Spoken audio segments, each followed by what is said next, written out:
आइए जानते हैं प्रभु का जन्म कैसे हुआ था।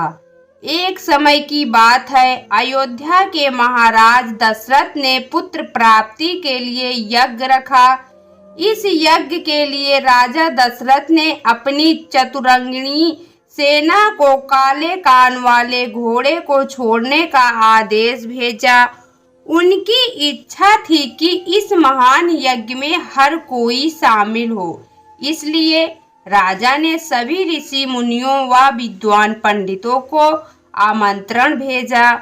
निर्धारित दिन पर राजा दशरथ अपने दोस्त गुरु वशिष्ठ, ऋंग ऋषि व अन्य विद्वानों के साथ यज्ञ मंडप में पहुँचे।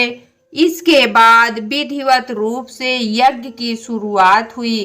मंत्र उच्चारण और पाठ जैसे सभी विधि विधान के साथ कुछ घंटों में यज्ञ पूरा हुआ। राजा दशरथ ने फिर सभी ब्राह्मणों, विद्वानों व अतिथियों को उपहार में धन और गाय आदि देकर आदर पूर्वक विदा किया गया। उस यज्ञ में प्रसाद के रूप में खीर बनी थी।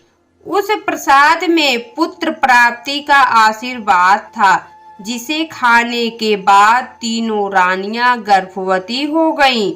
कुछ समय बाद चैत्र माह में शुक्ल पक्ष की 9वीं तिथि के दिन राजा दशरथ की पहली पत्नी यानी रानी कौशल्या ने एक बच्चे को जन्म दिया।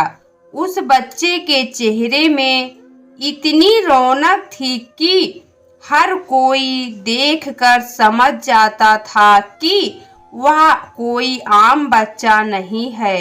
इसी तरह राजा की दूसरी रानी कैकेयी ने भी एक पुत्र और तीसरी रानी सुमित्रा ने 2 पुत्र को शुभ नक्षत्रों में जन्म दिया।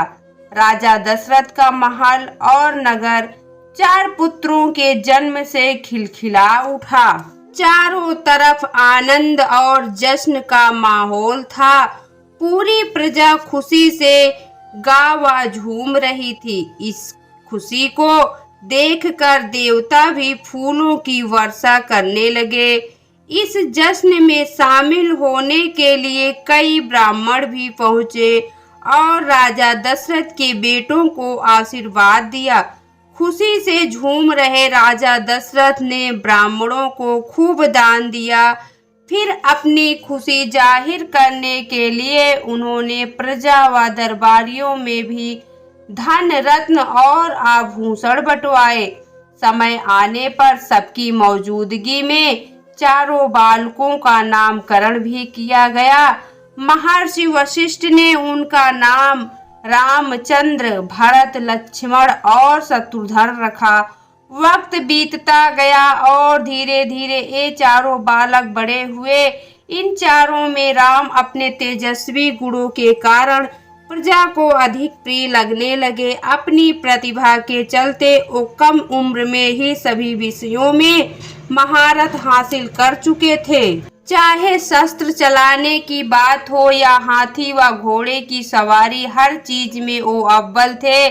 साथ ही वो माता पिता व गुरुओं का भी खूब सम्मान करते थे। उनके गुणों के कारण बाकी के 3 भाई भरत, लक्ष्मण और शत्रुघ्न भी उनसे काफी कुछ सीखते थे। जब भी महाराज अपने चारों पुत्रों को एक साथ देखते, उनका मन आनंद से भर उठता था।